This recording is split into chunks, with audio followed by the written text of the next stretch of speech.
Alors là, je suis sur une planète qui est également visitée fréquemment par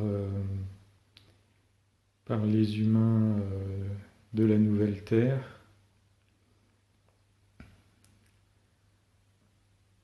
C'est une planète solide avec une atmosphère.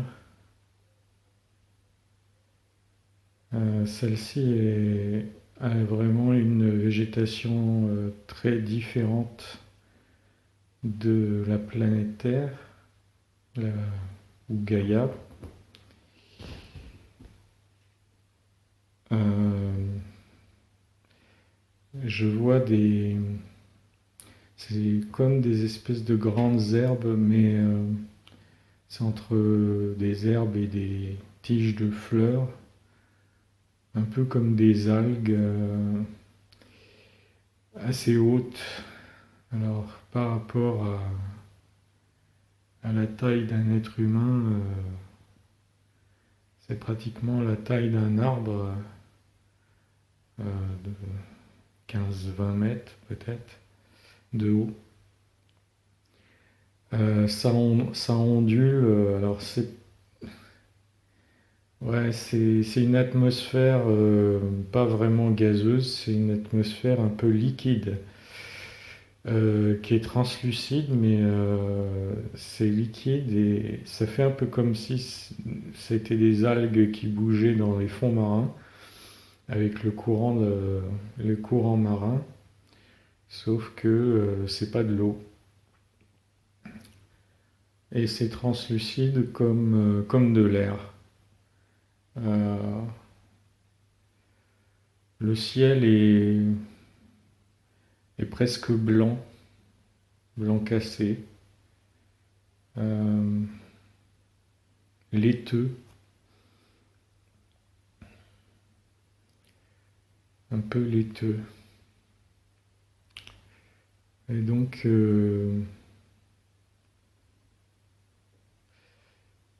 pour respirer, on est obligé d'avoir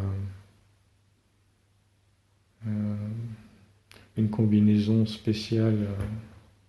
On ne peut pas respirer cette atmosphère sur cette planète. Mais on s'y rend quand même parce que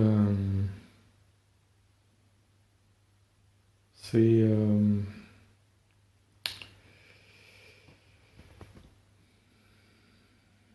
pour entrer en contact avec certains êtres de cette végétation un peu particulière. Alors ça fait comme des tiges ondulées qui montent assez haut et certaines d'entre elles, c'est comme une espèce de fleur qui est tout en haut.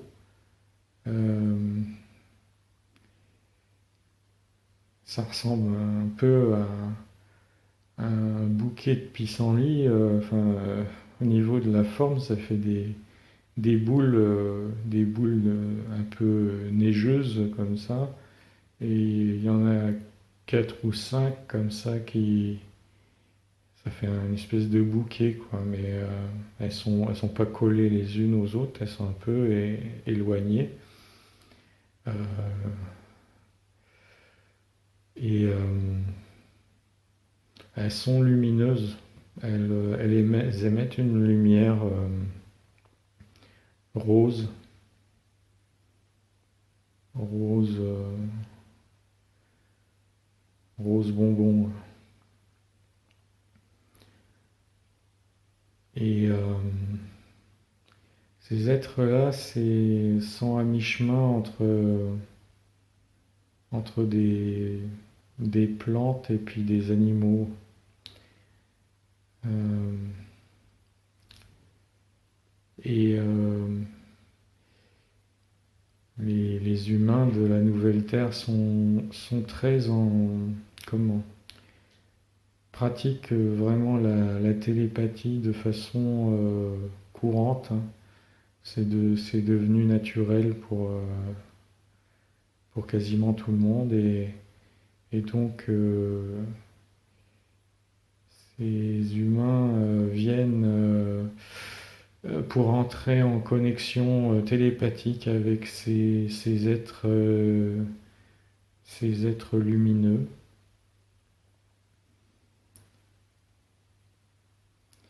Ils sont quand même statiques, hein, c'est-à-dire que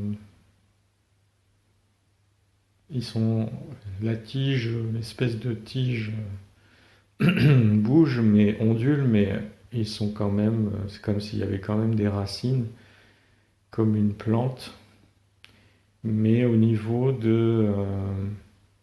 c'est l'état de conscience de cet être-là qui n'est pas celui d'une conscience d'une plante. C'est plus la conscience d'un animal. Donc il y a une interaction entre ces consciences-là et la conscience humaine. Alors, pour quel objectif, je demande?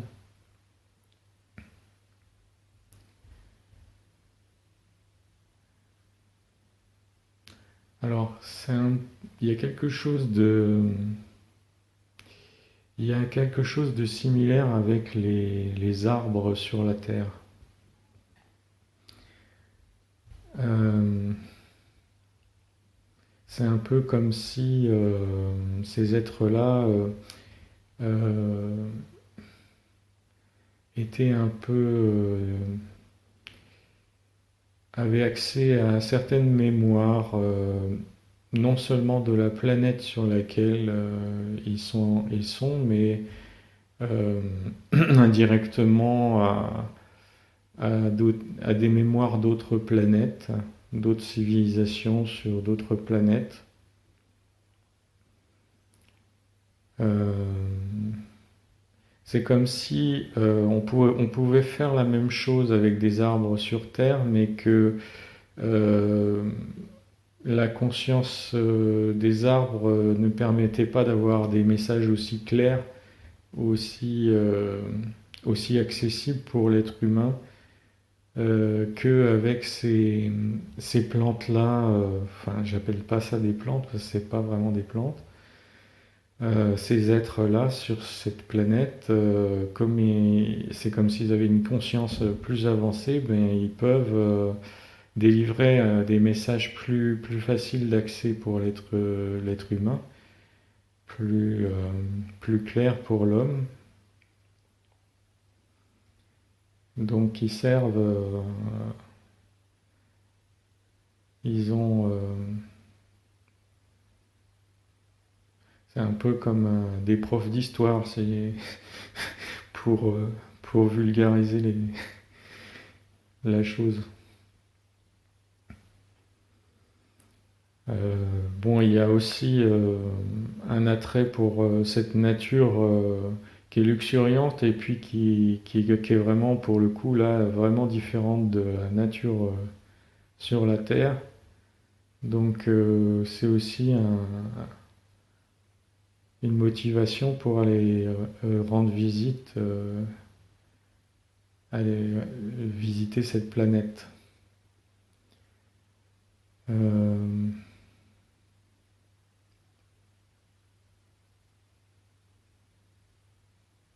alors, j'ai la constellation de Vega qui me vient, donc ça doit être dans cette zone-là. Euh, et alors, au-delà, hormis ces plantes qui sont sur cette planète, je regarde un petit peu les autres aspects de la nature qui est de présence sur cette planète. Là, je vois un grand lac. Alors, c'est pas de l'eau non plus. Alors, c'est bizarre parce que c'est comme si c'était un gaz. Ouais, c'est une espèce de gaz bleu. Puis ça brille, quoi. Ça, ça scintille. Alors, il y a une source de lumière, hein, mais c'est marrant, on la voit pas vraiment comme on verrait un soleil. C'est comme si c'était diffus. Donc, le ciel, il est blanc, mais on voit pas de soleil.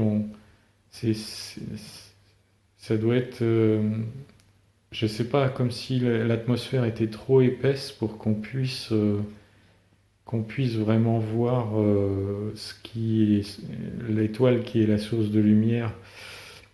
C'est laiteux, alors c'est que ça fait comme un filtre, mais la lumière est diffusée à travers ce filtre, mais on voit pas d'étoile comme sur Terre, on voit pas le soleil, quoi. Donc il y a sûrement un soleil, mais il n'est pas visible. Et donc cette lumière se diffuse quand même et ça, ça brille sur la surface de ce lac gazeux. Euh, c'est un gaz, mais il a l'apparence d'un liquide. C'est ça qui est bizarre. Euh, c'est c'est un peu bizarre. Je regarde s'il y a de la vie, enfin des êtres vivants à l'intérieur de cette espèce de lac bleu.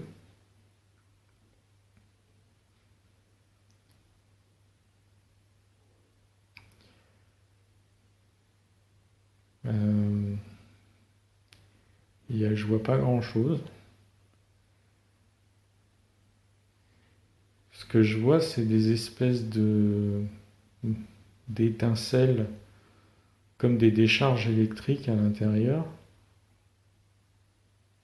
C'est pas vivant, c'est comme si, oui, il y avait des décharges à l'intérieur de ce gaz.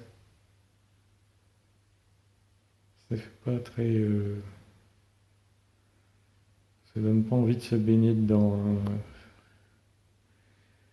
Euh,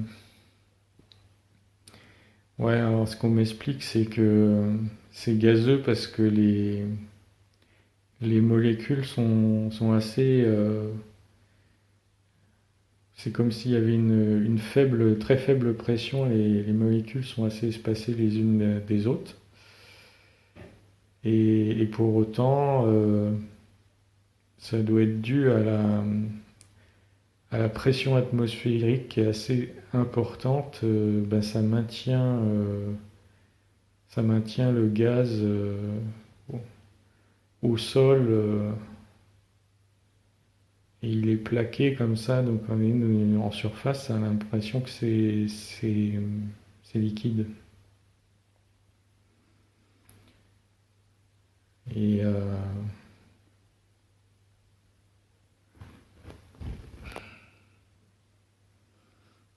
c'est comme une mer de nuages, mais vraiment beaucoup plus dense, quoi, et plus lisse.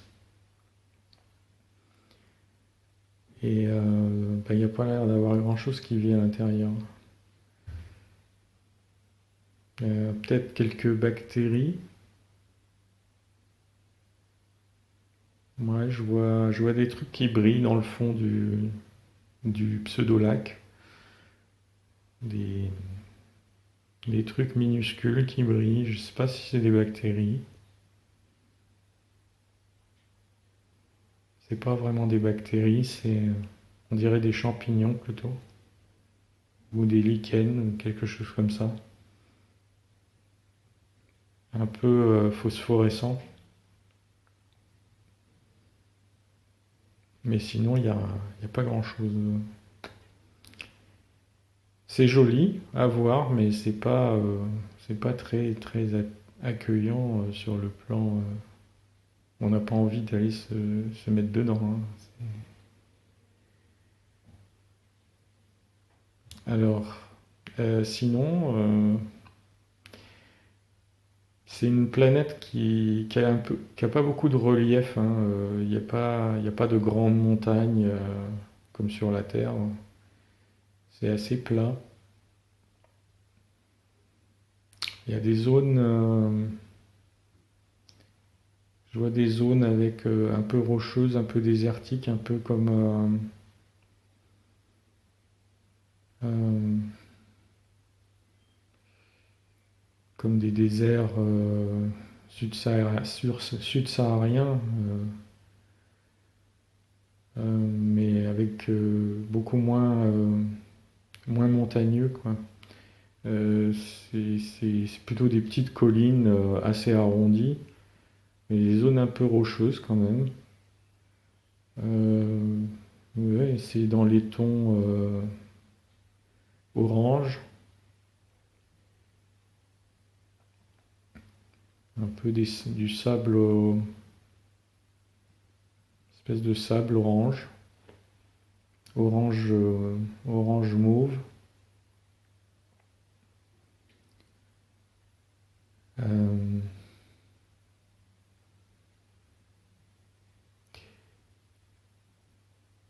alors j'explore d'autres endroits parce que visiblement il y a des zones désertiques, mais c'est pas, c'est localisé quoi. Il y a des zones avec beaucoup de végétation et des zones beaucoup plus désertiques.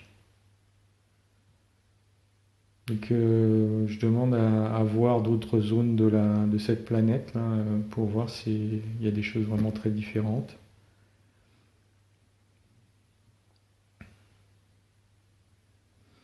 Voilà, à nouveau, je suis dans une espèce de forêt.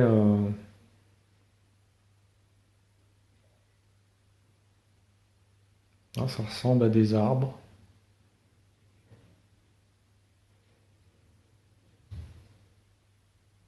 Ouais, c'est des arbres. Euh, il y a un tronc, il y a des branches et puis des, des touffes de. C'est pas des feuilles. Ça, à la place des feuilles, c'est un peu comme s'il y avait des. Ça ressemble comment je vais décrire ça?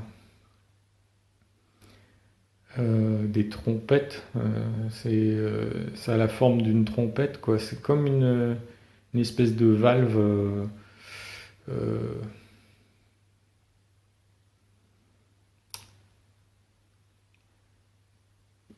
ça ressemble un peu à une ventouse. Euh,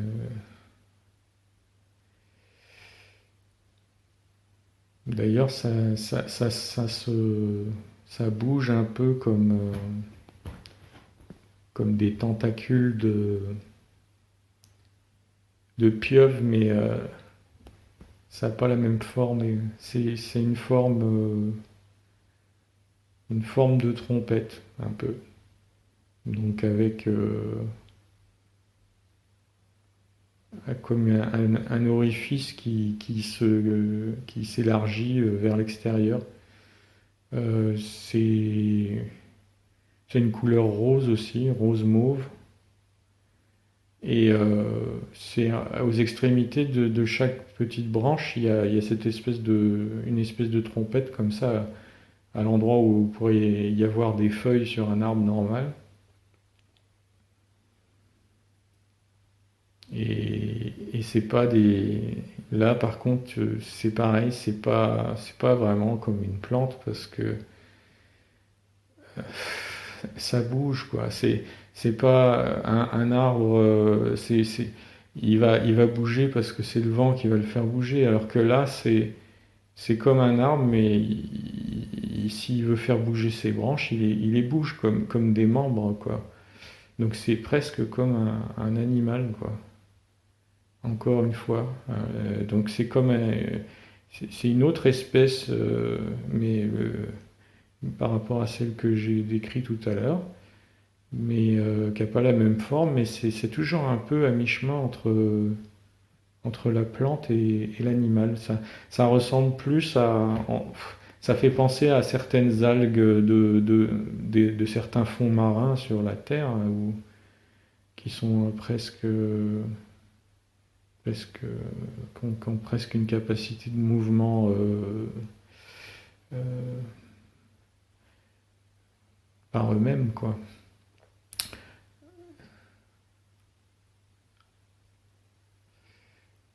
On, me on me dit qu'en fait, la végétation ressemble pas mal, à certains égards, à ce qu'il y a dans les fonds marins sur la Terre, pour la raison suivante, c'est que justement l'atmosphère est liquide, même si elle est translucide, est tellement translucide qu'on peut croire que c'est de l'air, mais comme c'est de nature liquide, et bien en fait la forme des êtres qui se développent sur cette planète fait penser pas mal à des algues, des mollusques et des trucs comme ça qu'on voit plutôt dans les fonds marins sur Terre.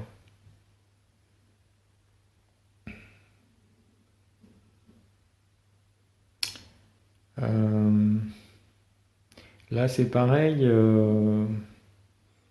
les êtres humains vont avoir tendance à entrer assez facilement en communication avec cette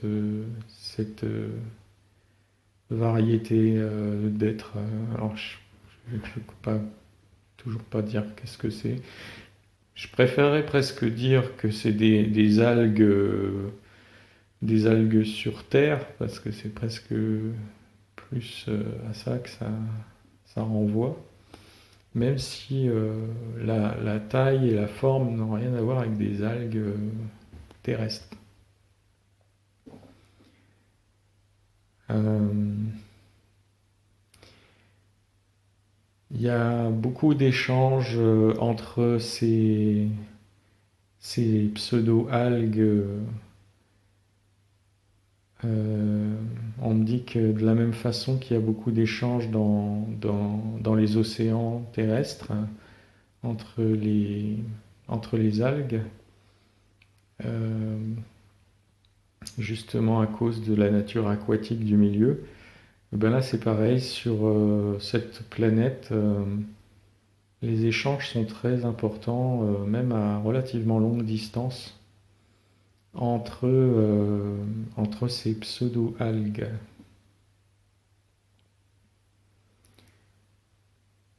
Euh, et bien sûr, de la même façon que chaque être humain a ses filtres, euh, il a ses filtres par exemple pour comprendre quelque chose, ben, ces êtres-là, ils ont leur propre filtre aussi. C'est pour ça que je parlais de pseudo-prof d'histoire. Ben en fait, l'être humain ne se contente pas d'aller entrer en interaction avec une seule espèce de cette planète, et puis il entre en communication avec plusieurs pour avoir plusieurs points de vue sur des fois les mêmes événements, mais avec un filtre différent, un point de vue différent. Et du coup, bah, chacun fait un peu sa petite synthèse historique, on va dire, à partir de ces interactions télépathiques diverses. Euh, alors je vais demander à me déplacer sur une autre zone encore de cette planète. Là, je vois une magnifique chute d'eau. Alors, c'est pas de l'eau, c'est toujours pas de l'eau, mais ça ressemble, vu de haut, ça ressemble à de l'eau. Mais non, c'est toujours du gaz, cette espèce de gaz bleu. Alors ça chute, mais ça chute pas comme ça chute comme comme une mer de nuages qui coule sur un versant de montagne un peu. C'est plus doux comme chute. Ça n'a pas tout à fait la même allure, mais c'est magnifique. Donc esthétiquement, ça jette. Euh, je continue le voyage sur cette planète là. Alors là, je vois une grande crevasse dans la croûte, la croûte terrestre, enfin de cette planète, pas terrestre, mais de cette planète, comme une grande craquelure.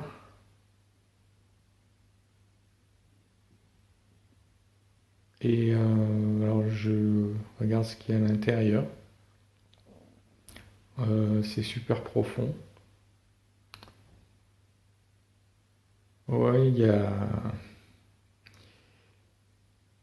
une espèce de soleil central à l'intérieur. Il y a des êtres, de la même façon qu'il y a des êtres dans l'intra-terre, il y a aussi des êtres dans l'intra de cette planète, à l'intérieur, qui vivent à l'intérieur avec un espèce de soleil artificiel ou pas artificiel, je ne sais pas. Est-ce que c'est artificiel? Non, enfin, ça dépend comment on voit la notion d'artificiel. Ce qu'on me dit, c'est que ça utilise de la lumière basée sur des cristaux. Donc, est-ce que des cristaux, c'est quelque chose de naturel ou d'artificiel? Ben, a priori, non.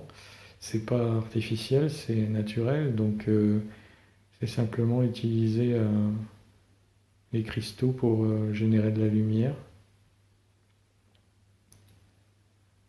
Ça ressemble à... c'est rigolo.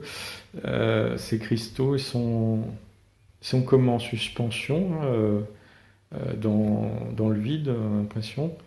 Et comme s'il y avait de l'antigravité qui les maintenait en plein centre de la planète, hein. Et ils sont tous alignés, ces cristaux, les uns à côté des autres, euh, dans la même direction. Et ça fait presque penser, c'est rigolo, ça fait presque penser à un chandelier, euh, sauf que c'est pas des bougies, quoi. Mais il y a une allure de presque, enfin c'est plus joli qu'un chandelier, mais ça fait comme une sphère avec plein de plein de petits traits de lumière verticaux. Et chaque trait de lumière, c'est un cristal qui brille. Alors ça produit vraiment beaucoup, beaucoup de lumière, ça fait comme un soleil central. Et donc quand on a traversé cette espèce de faille, hein, alors quand on arrive dans le fond, on n'y arrive pas immédiatement directement, c'est comme s'il y avait un espèce de passage, une espèce de grotte qui fait la connexion, et avec des marches, des espèces de marches. Mais ouais. Bon, et puis alors, il y a des êtres qui vivent là-dedans. Ils ont une drôle de gueule, hein. Euh, c'est des...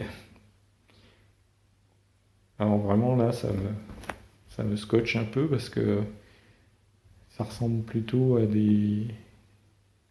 on dirait des trucs de dessin animé, quoi.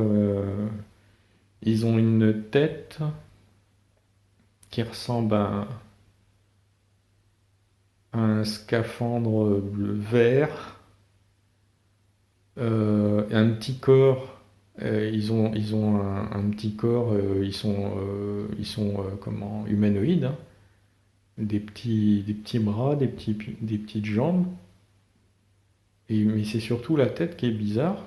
On voit pas. Enfin, ça fait comme si le tronc et la tête c'était d'un seul tenant. C'est arrondi en haut, donc ça fait un peu comme un scaphandre, enfin la forme. Et puis la tête, ils ont qu'un œil, un gros œil comme les cyclopes. Ils ont qu'un seul œil. Et puis alors, ils ont l'air vraiment très. Ça a l'air vraiment d'être une population très joyeuse. Euh, Là où ils sont, il y a personne pour venir leur casser les pieds, quoi. Ils sont vraiment.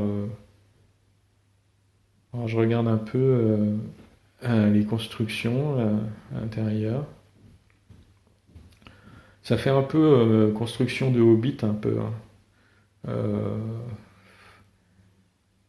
c'est. Ouais, je vois des grands champignons aussi. Et les champignons gigantesques, en tout cas par rapport à eux. Parce que je sais pas s'ils sont grands par rapport à un être humain, j'ai l'impression qu'ils sont assez petits. Ouais, ils nous arrivent à peu près à la hauteur du genou, hein, pas plus. Et puis les champignons qui poussent là à cet endroit-là, là, pour le coup, ils ont vraiment des formes de champignons telles qu'on a l'habitude de les voir. Les couleurs sont un peu assez vives, hein. J'en vois des violets, j'en vois des blancs rosés, des bleus, bleu clair. Ils sont un peu brillants en dessous, comme s'il y avait de la rosée qui, qui suintait en dessous, qui brillait avec la lumière. Et ouais, il y en a certains qui creusent leur maison à l'intérieur du pied du champignon, quoi. C'est assez grand pour eux, quoi. Mais ils ont aussi des petites maisons qui sont indépendantes, quoi. Un peu comme, vraiment comme des maisons de hobbit, ça, avec du gazon dessus, quoi. Enfin, une espèce de gazon. C'est pas vraiment du gazon, c'est plutôt des espèces de. Ouais, c'est. Je sais pas comment décrire. C'est un peu, ça ressemble un peu à des plantes grasses avec des grosses feuilles épaisses. Alors, ça recouvre le sol et donc ils creusent un peu dans le sol. Il y a de la caillasse, hein, c'est assez rocheux. Et puis, ou alors ils exploitent des endroits où il y a déjà un peu un trou, et puis ils creusent un peu plus, et puis après ils recouvrent, ils recouvrent, je sais pas comment, pour faire le toit. Puis après, eh ben, il y a toute cette végétation qui continue à pousser au-dessus, et puis voilà, ça se mélange, ça se,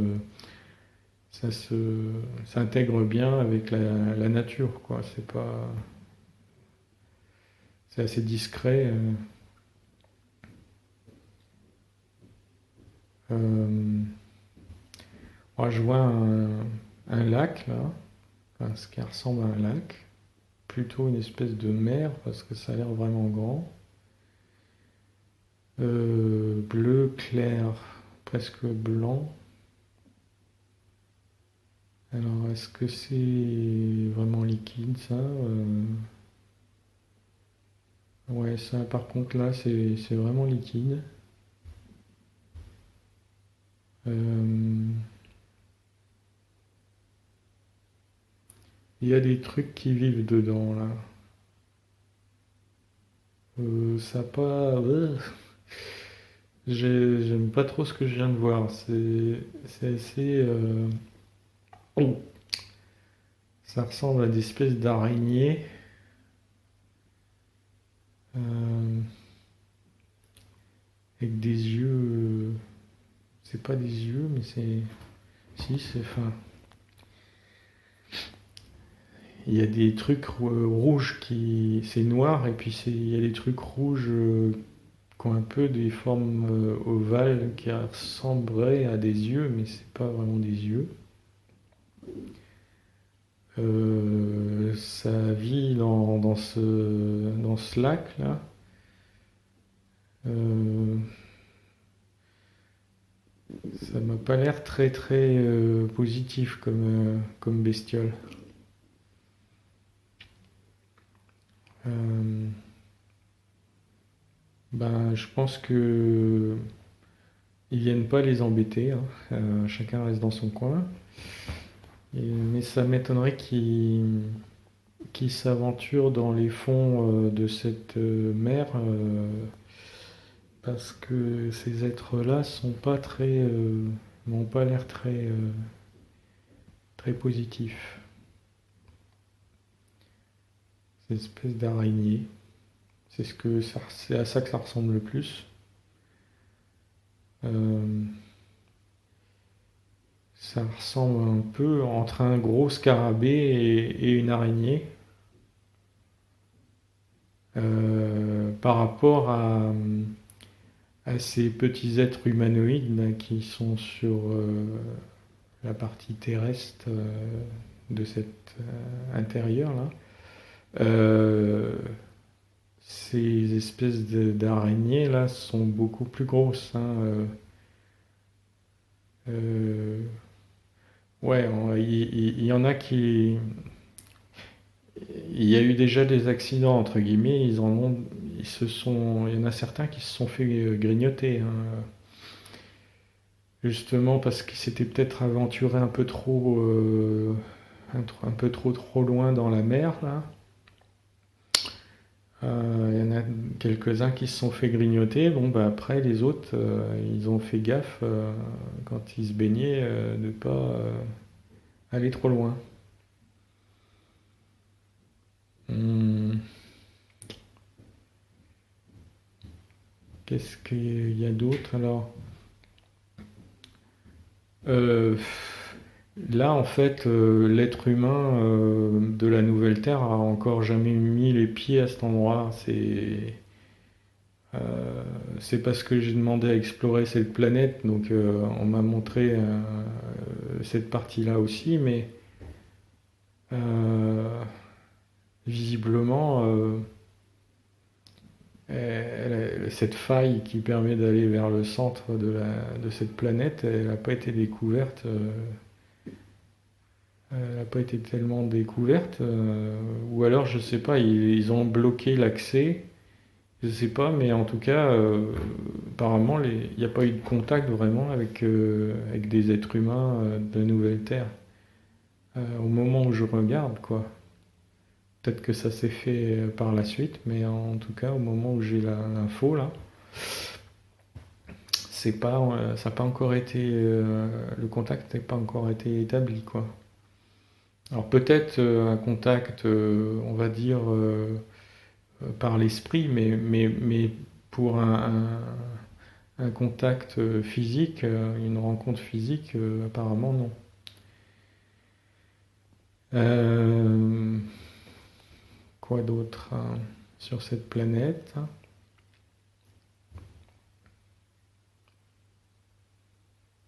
Bah, je vois des êtres humains terrestres là, qui font carrément des espèces de rando, hein. Ils sont à des groupes d'une vingtaine là, et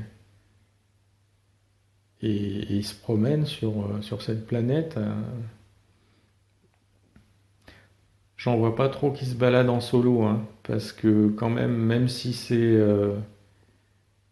Il n'y a pas franchement de danger, hein, sur cette planète, mais comme c'est une végétation tellement différente, il y a des choses tellement différentes sur cette planète par rapport à la Terre, c'est pas si rassurant que ça, donc euh,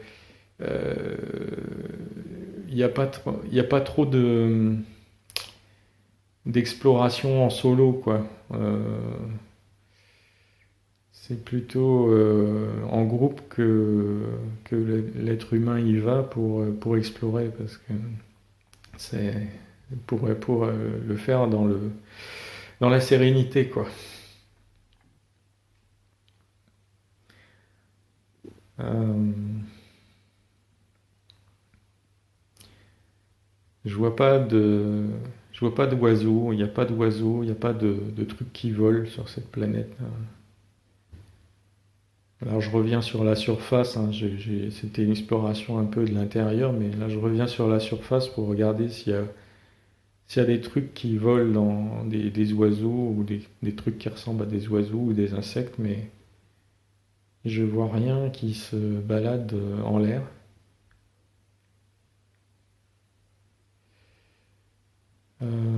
Et si je monte un peu plus haut, au-dessus de cette espèce d'atmosphère liquide blanchâtre,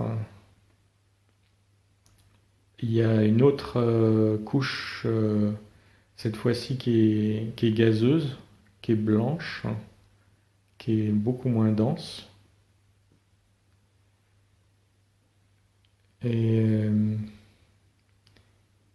puis après, voilà, après ça sort complètement de l'atmosphère de la planète, mais c'est une espèce de couche en plus qui englobe toute l'atmosphère liquide.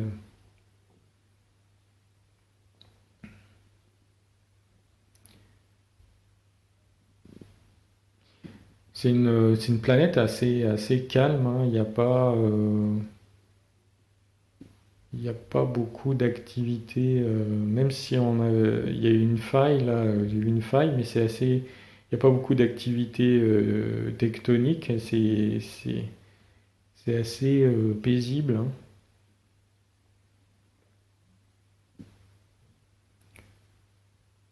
Euh,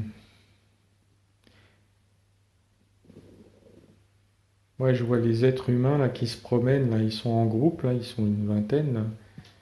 Ils ont tous un scaphandre pour pouvoir respirer, hein, parce que c'est pas euh, c'est pas une atmosphère respirable pour l'être humain. Apparemment, la température est ok, c'est-à-dire que bon, il y a des planètes où il fait vraiment trop chaud ou trop froid pour l'humain, mais là, ça pose pas de problème. S'il n'y avait pas le problème que la constitution de l'atmosphère permet pas d'être respiré, il pourrait enlever le scaphandre parce que la température, elle est, euh, elle est convenable pour l'être humain.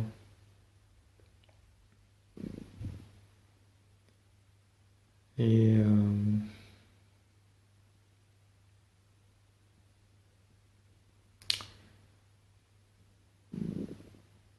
oui, c'est bon. Je les vois qui marchent, hein, ils font une espèce de rando, ouais, mais ils ont aussi,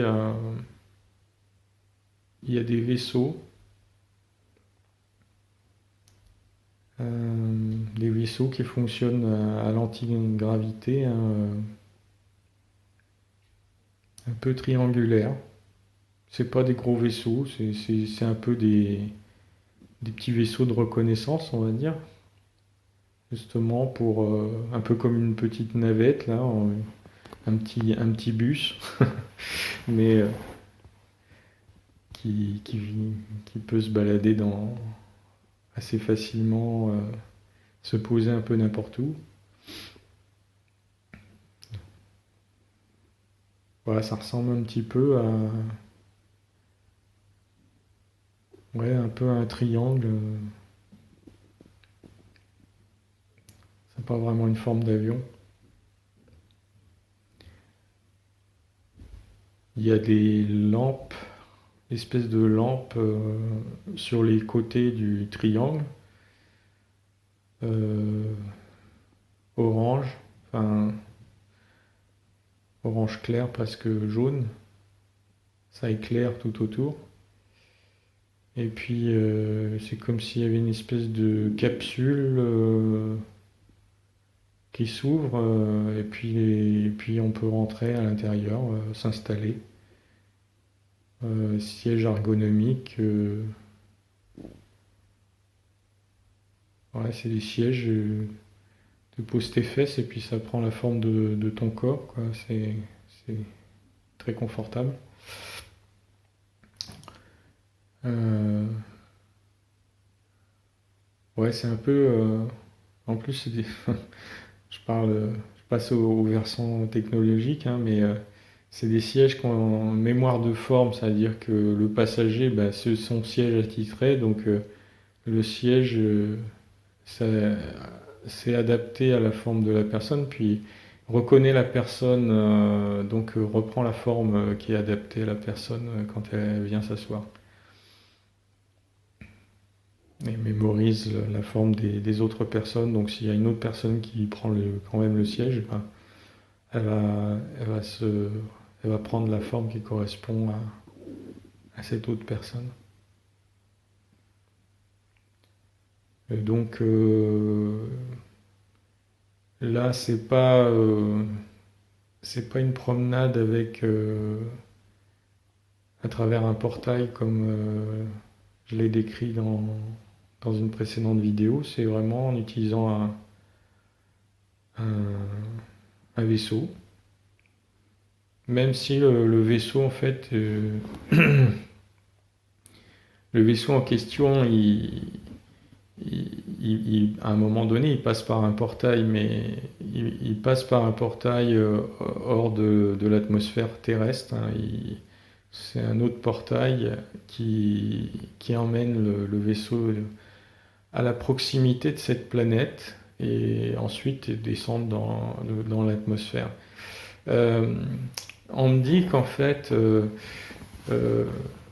l'utilisation des portails tels que je l'ai défini, que je l'ai expliqué dans la précédente vidéo, là où on va facilement se promener sur une autre planète, c'est uniquement quand on utilise cette technique-là, uniquement sur des planètes où l'atmosphère est respirable et il n'y a pas de problème de température ou le besoin de scaphandres pour se protéger de la température ou de l'atmosphère.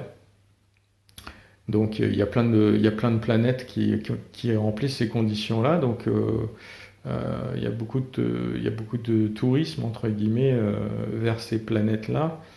Mais là, la planète que je viens de décrire, elle a justement une atmosphère qui permet pas qui nécessite un scaphandre.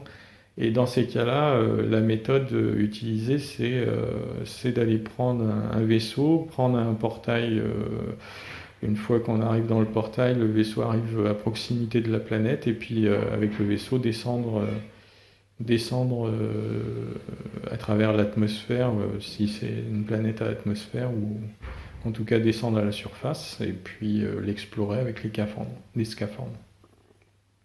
Donc c'est vraiment deux façons entre guillemets, de faire du tourisme euh, intergalactique, hein, ou interplanétaire. Voilà, donc c'est aussi pour ça on me montre cette autre façon de faire du tourisme, entre guillemets, ou d'aller sur d'autres planètes, qui est une approche différente.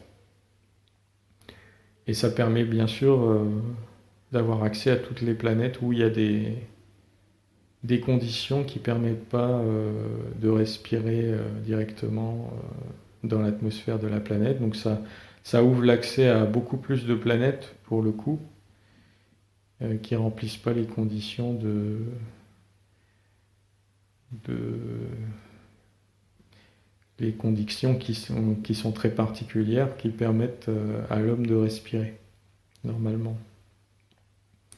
Et sans scaphandre, c'est-à-dire sans protection thermique notamment, parce que il y a aussi des planètes où l'air est respirable, mais soit il fait vraiment trop chaud, soit vraiment trop froid, et que là, ben, pour le coup, il faut quand même un scaphandre aussi.